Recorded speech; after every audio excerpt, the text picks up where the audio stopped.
Nathan Matoush, producer extraordinaire, working the Matoush magic for us here on the program, and it's great to have him back along for the ride. And today, we are diving into a very important subject.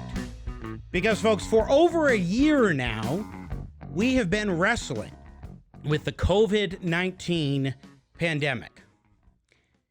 That is the pandemic that has killed 560,000 or so Americans to date, and so many more across the globe. We've had government shutdowns and lockdowns.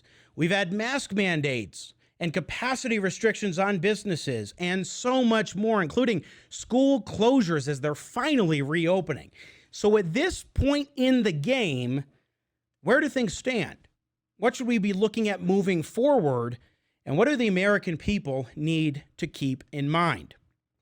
I am so pleased today to be joined by three guests for our very first Crossroads Panel, featuring former Congresswoman Dr. Nan Hayworth, MD of New York, Hannah Cox, fellow at the Foundation for Economic Education, and a contributor to the Washington Examiner, our partners here on Jimmy at the Crossroads, and Michael Hiltzik, a columnist at the LA Times, someone I always love to spar with when we bring him on the program because he brings more of a liberal perspective here on the show. Ladies and gentlemen, welcome to the show. It is so good to have you on Jimmy at the Crossroads. Thank you. Good to be here, Jimmy. Oh, what a great mix, I said. Gonna talk money, gonna talk politics. I got Jimmy at the Crossroads, making sense out of nonsense.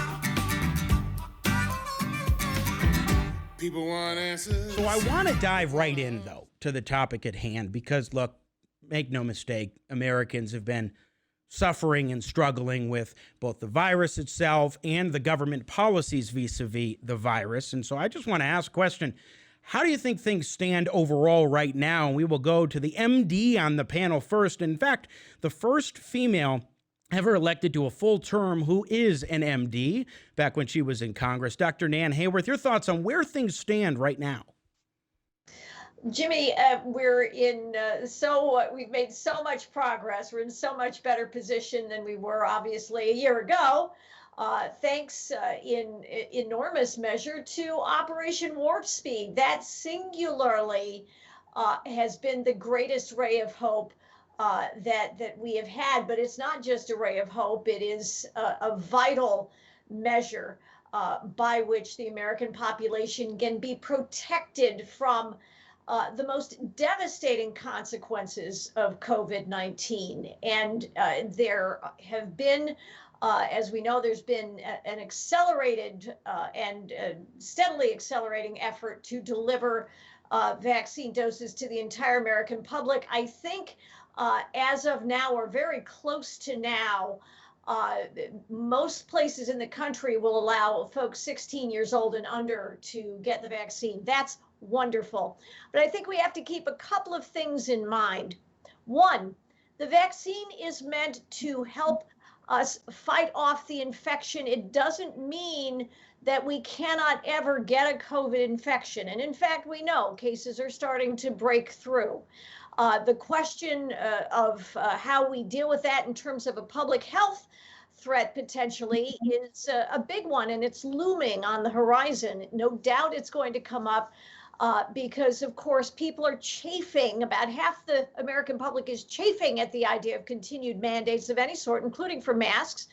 And about half the American public is desperate to continue certain measures, including, of course, mask mandates. As a doctor, I can tell you this. If you personally wear a mask of N95 type with a filtration capability, fully sealed so that all the air passes in and out of the mask, you will protect yourself from all kinds of pathogens, and not just COVID, but also influenza, cold viruses, all kinds of other things. But you need not be fearful if others around you are not doing that. And I think that's very important for all of us to remember. Let's go to Michael Hiltzik, LA Times columnist. What's your assessment of where things stand at this moment, sir? Well, I think I agree mostly with Dr. Hayworth. I think one of the points she made is not actually supported by the epidemiological community, and that is that when you wear a mask, you are really protecting other people as well as, or maybe more than yourself. And thus, if you are in a situation where you're wearing a mask but others are not, they're creating vulnerabilities to you. And this is really a reason for people to continue wearing masks when they are in close quarters, certainly if they're inside in settings where it's hard to socially distance. But yes, we're doing better, but I think caution and patience is really warranted here. I mean, we've seen just in the last month that the average daily caseload has been rising. 7-day average today is about 70,000 new cases a day over those 7 days. Just a month ago, it was 55,000. I think that tells us that maybe we are not being cautious enough, that we're not being patient enough, that we still have to maintain the sort of social hygiene, social distancing, mask wearing where it's indicated, that's gotten us to this point thus far and will basically continue to get us to an improved situation going forward. Hannah Cox, you wrote a piece a little over a month and a half ago for FEE, Foundation for Economic Education, where you're a fellow, entitled 8 Ways Big Government Botched the COVID Pandemic. With that in mind, how do you assess where things stand right now, Hannah? Well, I think that things have gotten much better over the past year. I was in the middle of New York City when this first hit. It was pretty scary. There were people dying in the numbers of hundreds a day, and there were body trucks outside that they didn't have enough space to even take the people who were dying to. It was really quite traumatic. Now that we have gotten a year out, we can look back and see that many of those deaths were actually a repercussion of very big government bad decisions, of regulations, of decisions that got people killed in droves. We have also now a roadmap for places that got it right, states that have done a much better job at addressing this, that have done a much better job of protecting their vulnerable populations, and that have been able to actually do that while also not damaging people's livelihoods or taking away their ability to earn money. So we have examples that we should be following. Those examples continue to see lower cases. And yet we still have other states in this country where we continue to see lockdowns persisting. We still have parents that can't send their kids to school. We're having all sorts of unintended consequences as a result of these big government decisions. And so while it is looking better in some places in the country, I still think there are many people suffering under big government policy decisions that are actually exasperating and making the situation far worse.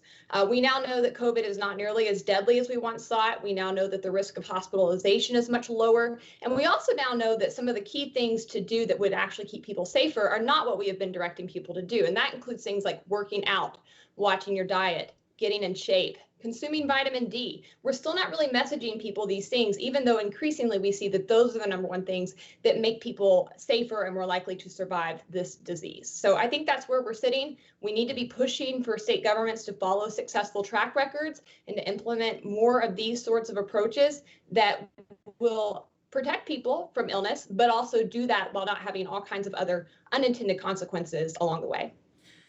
Yeah, I think that's pretty well put. I do want to play a clip here because, Michael Hiltzik, you said a moment ago that we need caution and patience, that caution and patience are warranted. And I certainly agree whenever you're dealing with a virus of any sort. But there's also the question that a lot of Americans are wondering, which is, when do we get to a point where we can have greater normalcy, if you will, where things can seem a little bit more typical, where we have significantly less restrictions than the government has in place right now? And this came up last Thursday at a hearing with Dr. Anthony Fauci sparring a little bit with Congressman Jim Jordan of Ohio, where Jordan kept pressing him on the question of metrics.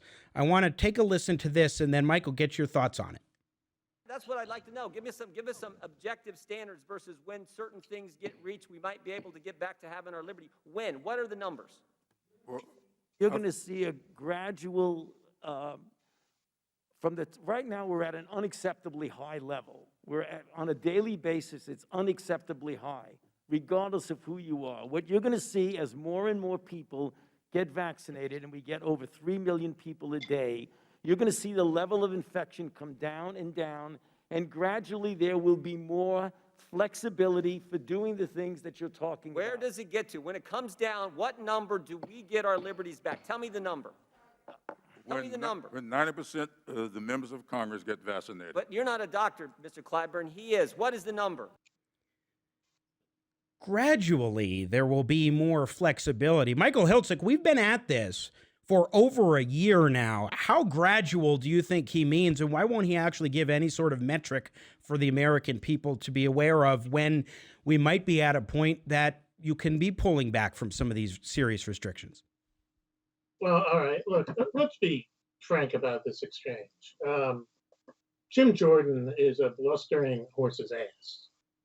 He's asking Fauci, he's basically trying to corner Fauci into saying something that can't be supported by the science. When we get to where we are, we will know it. But to ask for a metric today, when we still don't know what the course is of this pandemic, is just stupid.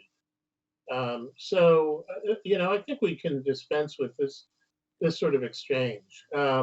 Look, we don't know. In fact, as I pointed out just a couple of minutes ago, the course of the pandemic is not entirely improving right now. In some states, it's getting much worse, and that includes Florida.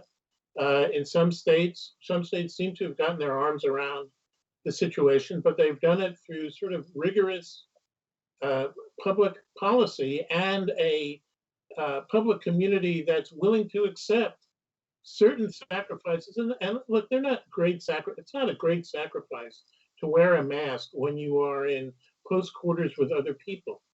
It's not, it's something of a sacrifice to have kids out of school, but our understanding of the transmissibility of this virus in school has been evolving, and our policies have been evolving. So we have to let this process continue to play out. There's no way, shape, or form that this country is anywhere near herd immunity. Some states that claim to be at herd immunity aren't anywhere near herd immunity. So we really need to actually look at the facts on the ground and not work this out through ideology. We really need to go with the science. Dr. Nan Hayworth, your thoughts on the Jim Jordan exchange with Dr. Fauci. Was he out of line, and was he wrong to specifically request some kind of a metric, which we haven't gotten up to this point? No, he wasn't wrong to request that, and I'll disagree respectfully with Michael on several points. Number one, the states that have gotten their arms around, quote unquote, COVID, who have among the very best statistics, are the ones that have been the most liberal in the true sense with their populations, including Florida. Why? Because Ron DeSantis is no more eminent a leftist than Bill Maher himself has said. Ron DeSantis actually does read the science. There is science to follow here, and a big problem is that folks on the left, including Democrats who are owned by the teachers' unions, have steadfastly refused to follow. Children are not, in fact, a major source of COVID. They should be in full-time school, in person, for many reasons. That parameter actually has been fully established by science. The American Academy of Pediatrics, who are not certainly on the political right, said that many months ago at this point. Last summer, they said that. Children are suffering because they're not back in in-person school. That's something Dr. Fauci should be on top of, and he's not, deliberately, because he seems also, unfortunately, to have fallen into the thrall of a political message.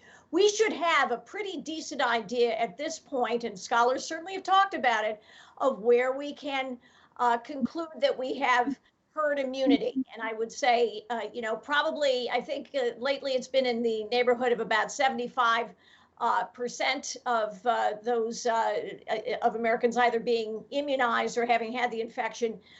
We're getting steadily toward that point, and a couple of respected experts, including I think Scott Gottlieb was one of them, who anticipated that, by early June, somewhere around there, he's very hopeful that we will have something resembling herd immunity. So it is not a matter of being patient at this point. It is a matter of being activists in favor of eliminating the adverse consequences of an abnormal suppression of economic and social activity everywhere it exists in the United States. Michael Hiltzik, I'll throw it back to you in a moment, but I want to get Hannah Cox back in. Hannah, what are your thoughts on where things are in terms of the ability for policymakers to roll back these restrictions on our liberties, which we'll get to that aspect of this in a moment, but how do you assess where things stand?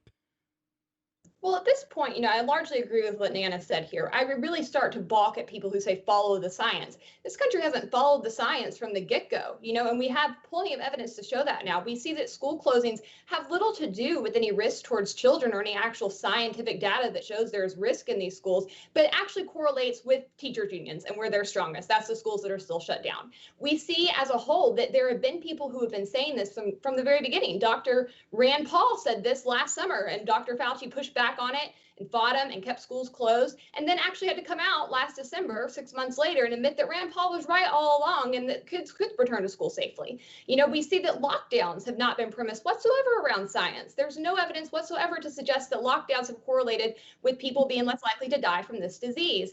And it's just very frustrating to continue to see people saying we should wait and wait and wait and be patient. It's not much to sacrifice. It is a lot to sacrifice. Kids are falling behind in schools. Their suicide rates are skyrocketing. We see people losing their livelihoods. We see real economic despair. This is not something, I think it's such a place of privilege to sit back and say, it's not that much to sacrifice. It's not that hard to do this when you're sitting at home working as a journalist, which all of us are here. But that's something very else to tell people who are having to go out and still work in service industry jobs or who have lost their livelihood altogether. It is a big sacrifice. This is a huge disruption. We will continue to see many unintended consequences of this for years and years to come. We're only just now seeing the beginning of it. And again, it's not premised in the science. We see places like Texas that have reopened actually see their case rates drastically dropping, while places like Michigan and Minnesota, who have continued to employ strict lockdowns, have cases increasing. We see countries like Sweden that refuse to lock down have better rates than the rest of Europe that did lock down. None of this is actually premised in the science. I think that science is a useful tool. It's something that we should evaluate and look at. And I think an honest evaluation proves that the lockdown people and people who are proponents of these strict measures have been wrong at every step. And we've often been asked to sacrifice our liberties for no return. There's a great Mises quote that I want to bring up that Fee had in an article this week that said the planners pretend that their plans are scientific and that there cannot be disagreement with regard to them among well-intentioned and decent people. However, there is no such thing as scientific ought. Science is competent to establish what is. Science changes, it evolves. We learn more and more. We should follow that, continue to take it into account. But that being said, we should not sacrifice our fundamental liberties and basic rights based on one person's interpretation of the science that, again, has proven to be wrong over and over and over.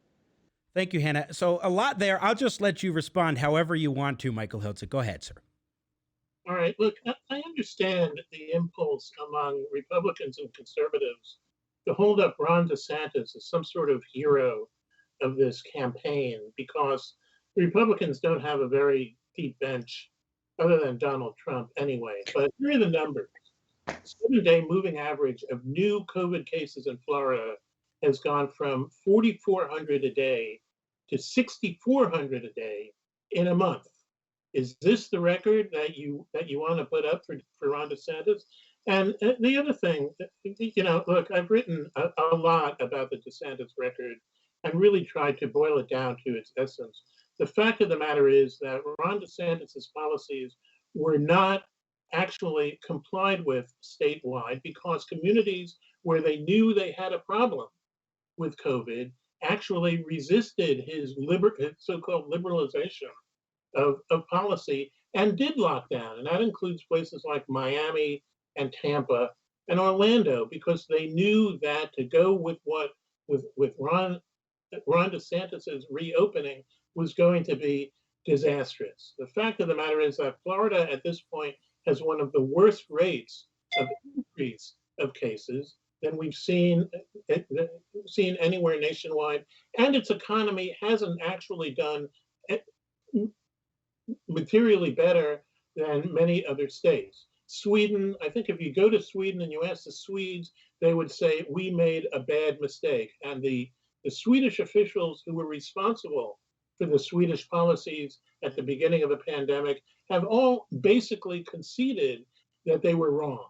Sweden does not have an appreciably better economy than its neighbors. It has an appreciably worse record on COVID than its neighbors. That's the facts. That's the science. Not true. And to say that, oh, well, science has been proven wrong. The science evolved from day one. This was a unique situation. I think that many government policies in this country were undertaken out of an excess of caution. And I don't know how you can actually say that they were wrong if the goal was to protect what may have been uniquely risky environments, such as schools. Now, we've learned a lot about schools since then, but we didn't know it at the outset. And we learned, and I think we're seeing now that schools are reopening because we have a better understanding of what the risks are. Look, the idea that, we're going to blame the teachers union, that's just ideology, and that's just fatuous. The fact Michael, is, I want to let Dr. Nan Hayworth jump in here because there's several things you say. I was noticing some of your reactions, Nan. Please go ahead. Well, number one, Sweden is not an outlier in Europe for negative or detrimental outcomes from COVID. In fact, their economy has done considerably better than their fellow nations who did lock down. Their morbidity and mortality rate in the fullness of time, I think, has fallen somewhere in the middle of the pack. So they certainly have not suffered. Look, Sweden. Excuse me, Michael, I'm not. Hold on, Michael. Let's let Nan finish first. Go ahead. Interrupt you, and I'd appreciate not being interrupted now. And I appreciate that you have a particular point of view, and you certainly articulated very cogently. But I have to disagree with you on the facts. When you look at, number one, you cannot ever. Maybe you can do it for the 2 weeks to suppress the spread. I get that. In the midst of the fog of pandemic, I issue a general amnesty to everybody, and I'll extend it out to the first couple of months. I get that. But if you look now at the statistics nationwide, Hannah referred to it, she's right, the so-called unintended consequences, not unintended, yes, but not incapable of being anticipated. And that is the job of rational, responsible public servants. And if you look at what has happened in education across this country, if you look at the rate of in-person schooling being done quite safely, I might add, as it always could have been. But if you look, in fact, the state of Florida is at the top of the ratings. I believe they have close to 100% of their students, if it's not absolutely 100% of their kids, in full-time in-person school. Where's your state of California, Michael, which does certainly manifest your kind of mentality in its government? It is at the bottom. It is somewhere, I think it's still shy of 30%. Do you know all of those students are suffering, all the ones who are not in in-person school, and you should be able to enumerate the consequences because you believe in science. Well, the fact of the matter is that these children are experiencing increased rates of depression, increased rates of suicide among children, because they are so deprived of the social contact that children need. They are being deprived of the identification of child abuse. They are not learning. This is a generation being left behind, and that is what we have to think about, and that is why we have to open up, and that is why Ron DeSantis is the best governor in the United States. And by the way, he's joined by a lot of other Republicans. We have a very deep bench. Michael Hiltzik, briefly, go ahead before I let Hannah get in. A couple of points. First of all, California at this point has the lowest rate of new infections in the entire country. All right, so we must be doing something right. Now, let's talk about Sweden because, I raised it and Nan came right back at me. Right now, these are figures that were published on Friday, okay? Sweden now has the highest new COVID cases per person in Europe compared to its neighbors. Well, let's see, Sweden's rate is 625 new infections a day per million, all right? In Finland, the rate is 65. In Denmark, it's 111. In Norway, it's 132. Sweden, again, 625. In Poland, 521. France, 491. 430. Michael, what point are you getting at? So So this idea that Sweden is an outlying success is just wrong. Did I say that? You said that Sweden has done better than its neighbors. It clearly has done worse. I said it was in the middle of the pack for Europe. That's what I In the said. middle of the pack, it's at the bottom of the pack. They are not at the bottom of the pack for Europe.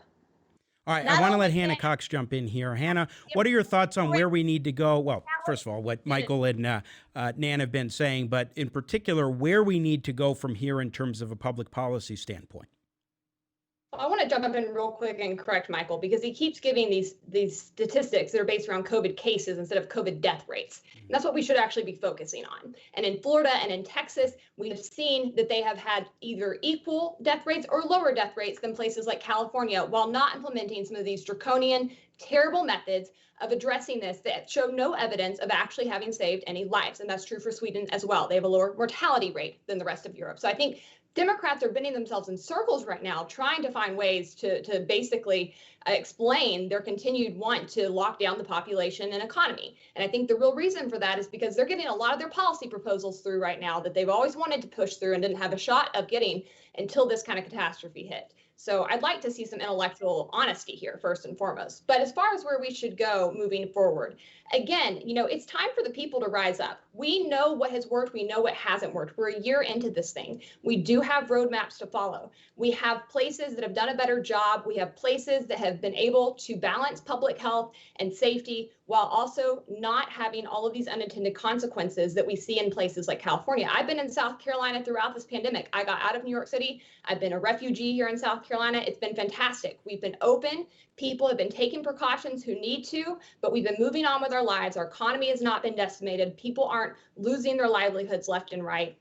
There are places we can look to like that other states should start to implement. And I think it really comes down to the people rising up and saying, we've had enough. It comes down to parents demanding that their schools open or demanding that their legislatures give them school choice so they can take their tax dollars somewhere that is open. These are things that taxpayers have to become angry about because they are being completely taken advantage of in this situation and held hostage by state governments. And enough is enough. It's time to push back. It's time to demand that we reopen. That's the only way forward. Dr. Nan Hayworth, I want to ask you to amplify the point that Hannah just made about death rates and hospitalization, as we keep hearing discussions, such as from Michael, but from others as well, about cases and where case numbers are at. But what about hospitalizations and the death rate? And then in addition to that point, where do you think we need to go from a public policy standpoint, former Congresswoman Hayworth? Sure. And, I respect and I want to thank Hannah for her very salient points about the role of government versus the role of individual responsibility.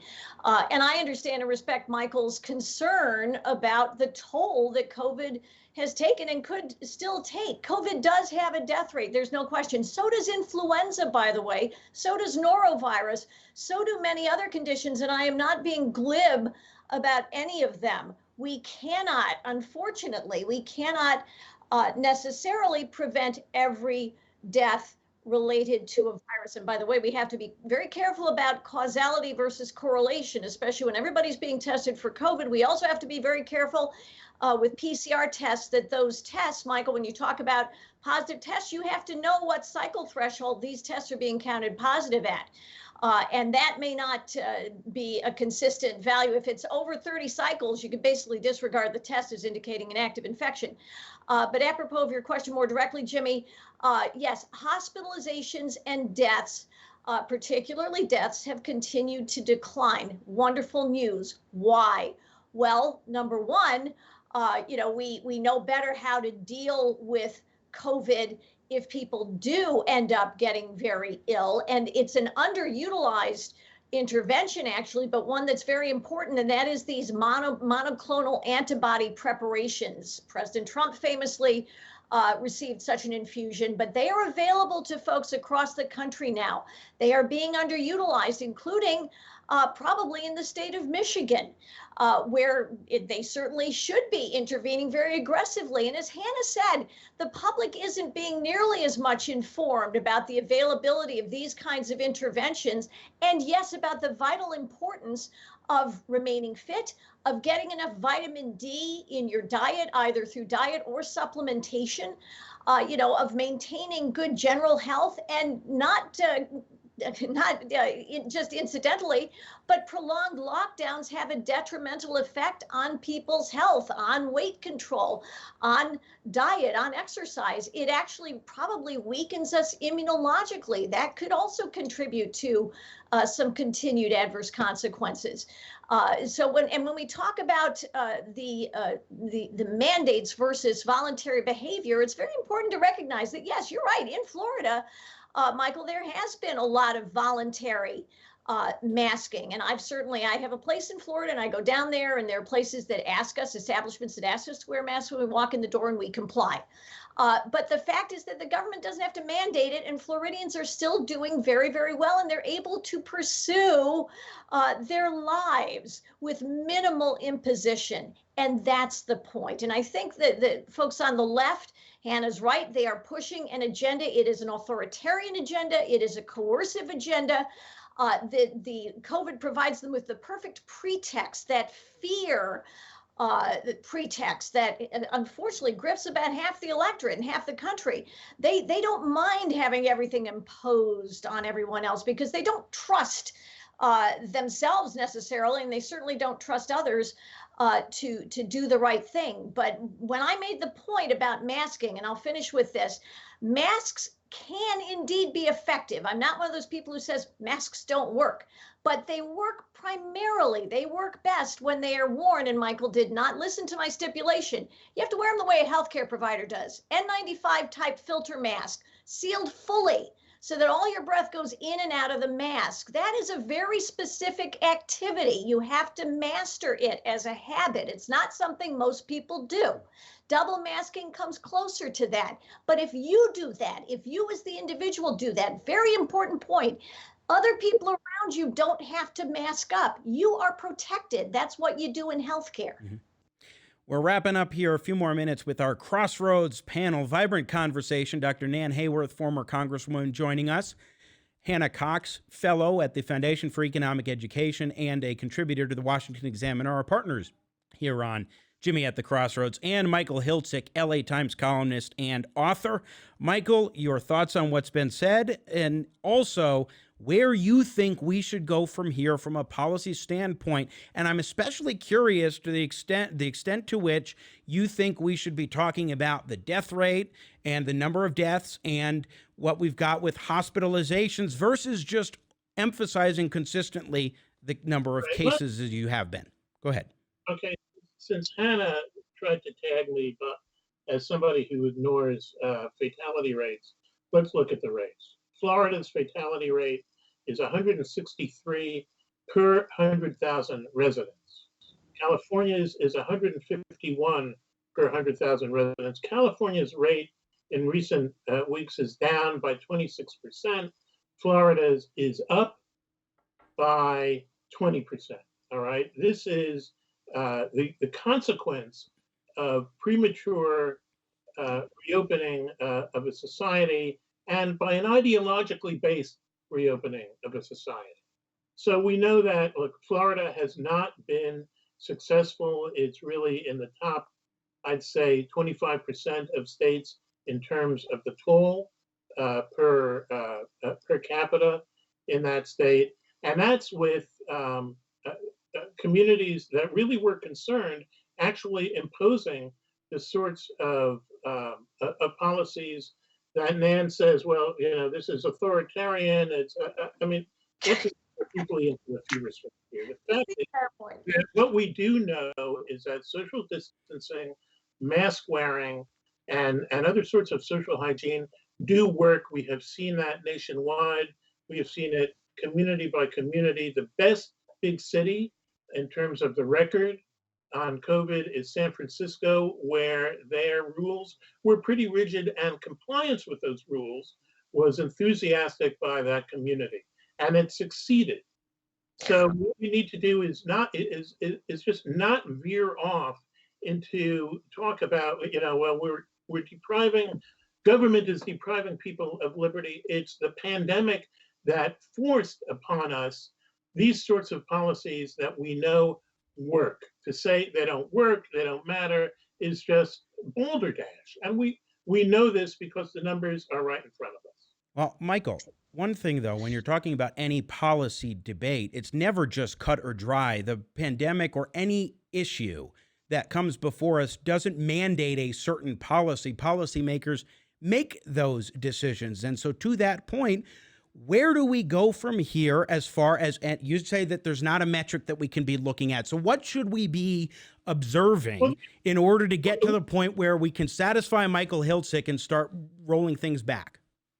The point I was making about Jim Jordan's outburst, is completely idiotic and pointless outburst, is that we don't really know where the endpoint is because we don't know what the course is going to be of this pandemic yet. And the trends that we have in front of us right now are not that positive. So for him to demand from Anthony Fauci, who's not a policymaker himself, some sort of deadline, some sort of cut and dried metric is just blustering. It's theatrical. So then, Michael, what should we be looking for? What should we be looking for? We should be looking for the resumption of a trend of fewer cases per capita going forward. We should certainly be glad that the death rate has come down, but that reflects basically advances in the science and the implementation of treatments that we didn't have a year ago, and now we have it. And yeah, they should be applied. All right. So what's wrong with that? Mask wearing. I mean, to turn this into a political, ideological, authoritarian issue is really dangerous, and it really has a lot of. All right, Michael. I want to get where we're over time, and I appreciate all of you for sticking around longer than anticipated. Dr. Nan Hayworth, please go ahead, especially when we're talking about the idea of metrics and this discussion that we need to reach a certain point, but we don't know what that point is. Michael, again, I respect his concerns. I know he means the best, but he illustrates the innumeracy of the left. When he was citing the figures, I believe it was 163 deaths per 150,000 in Florida versus 151 deaths per 150,000 in California. Thank the good Lord, those are very small numbers. 0.1%, 0.2%. The overall death rate for COVID is 0.4%. If you have a 20% increase in a 0.1% rate, that's going to be what? 0.12%. So it's still a very tiny rate. Again, we want it to be zero, but we have to understand that that is not likely. We have to be realistic about where we are and what we can do for each individual patient. And remember that a lot of deaths that are tagged with COVID or of COVID are actually with COVID, not necessarily because of COVID. One of the things that we can do better is standardize those metrics. And yes, because we have a federal system and we don't have, every measure in place to standardize that can make for some challenges. But the key thing is that, yes, thank goodness, technology marches on. That's the whole idea. Thank you, President Trump and team, for Operation Warp Speed, for facilitating the development through deregulation, through streamlining processes, by cutting through the kind of stagnant bureaucracies that unfortunately Dr. Fauci has come to symbolize almost more than anything else. We have made enormous strides therapeutically and in terms of preventive measures. That's marvelous. Anybody in this country who wants to wear a mask should feel free to do it. And I will defend their right to do so to the death. But we should not expect that all of us should be required to do it. That is an imposition, especially when you look at children that is unreasonable and unnecessary. But it's something that, yes, if it's done voluntarily, bravo. That's the whole point. And that's why Ron DeSantis has been so wise in Florida. He has let his citizens decide. And as an executive, in terms of public health measures, he's done the right things to protect the most vulnerable populations in his state, because that is his job. And he's done it very well and better than just about anybody else in the country. Hannah Certainly Cox. not. Yeah, thank you. Hannah Cox, briefly, the liberty government balance here is very important, and I don't think we should understate or ignore the liberty issue at all. Please talk to us a little bit about that and your thoughts. Yeah, well, I find it problematic for someone to say that this pandemic and all the repercussions of it were the result merely of the illness and not government's decisions. Governments and policymakers do have to weigh matters of public health with matters of civil liberties. But to say that that is an ideological weight is bonkers. This is a human rights consideration. That's what civil liberties and natural rights are. They're human rights.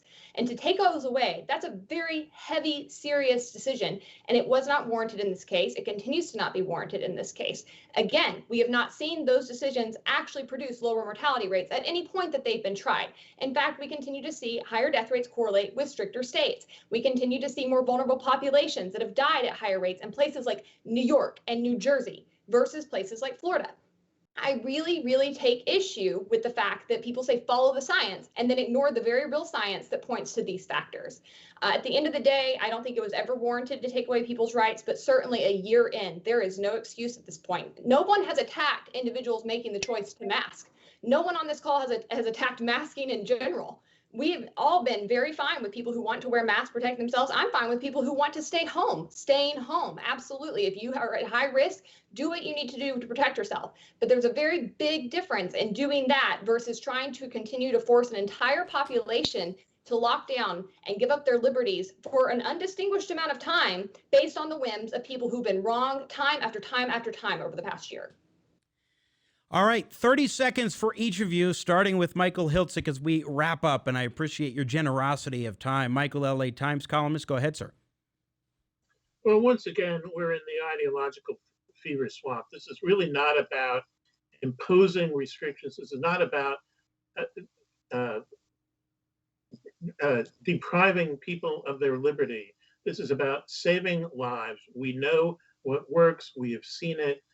Social hygiene works, social distancing works, mask wearing works, and for people like Jim Jordan, Hannah, to say, oh, it's all about liberty and people should be able to do what they want. That's just wrong and dangerous, and it already has cost lives, and it will cost more lives. Michael, I think, though, and I do want a quick response from you on this, I think what we're talking about most especially is a balancing act. And it doesn't seem like you're considering a balancing act at all. It's just, let's have the government do whatever they deem is appropriate, and to hell with any concerns about liberties.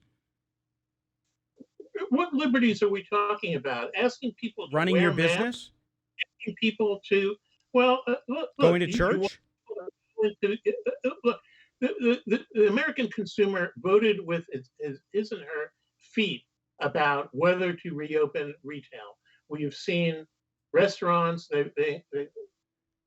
reopening has been slow because customers are wary about going into those retail establishments, and correctly so.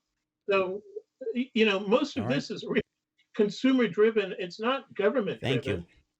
Government mandates help. Thank you, Michael Hiltzik. I appreciate it. Nan Hayworth, I think that what he just said about consumers making decisions actually helps make the point about people making responsible decisions for their own livelihoods and lives. Sure, and I think across communities, it's going to vary significantly. Again, I have a place in Florida. Florida's open for business. The restaurants are happily, quite honestly, crowded with people who are happy, again, to comply with mask mandates when they're asked to walk through the restaurant with a mask on. We all bring our masks. We all do that.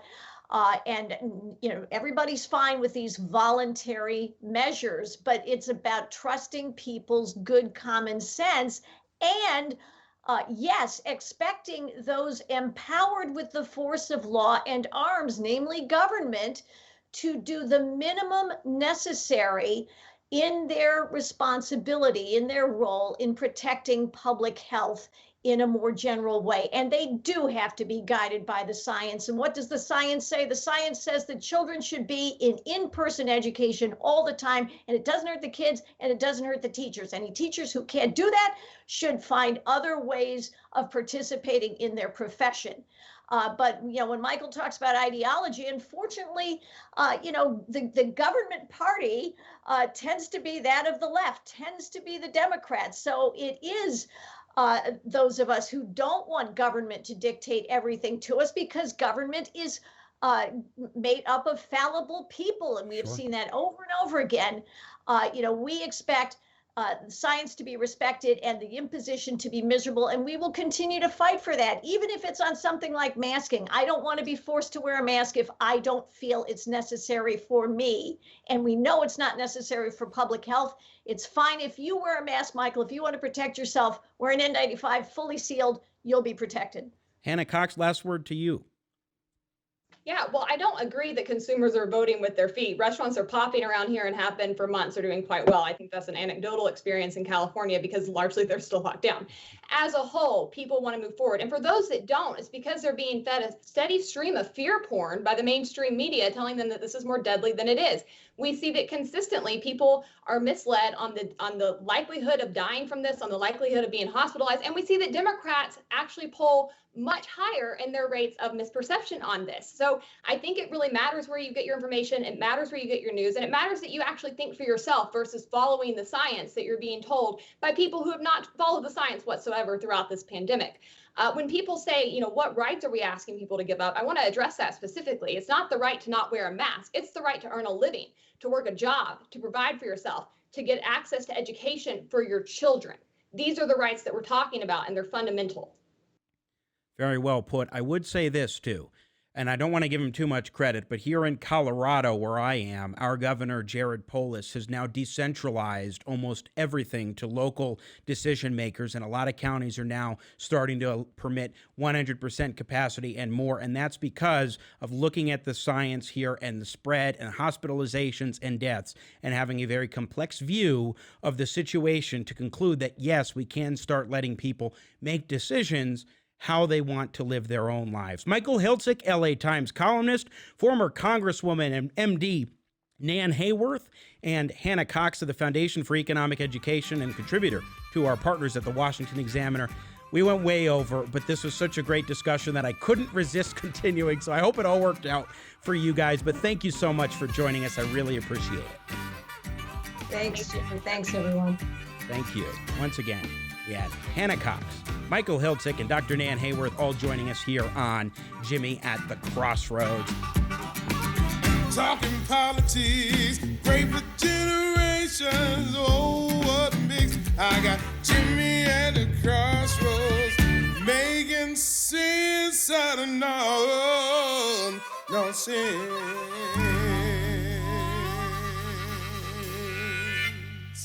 Yeah.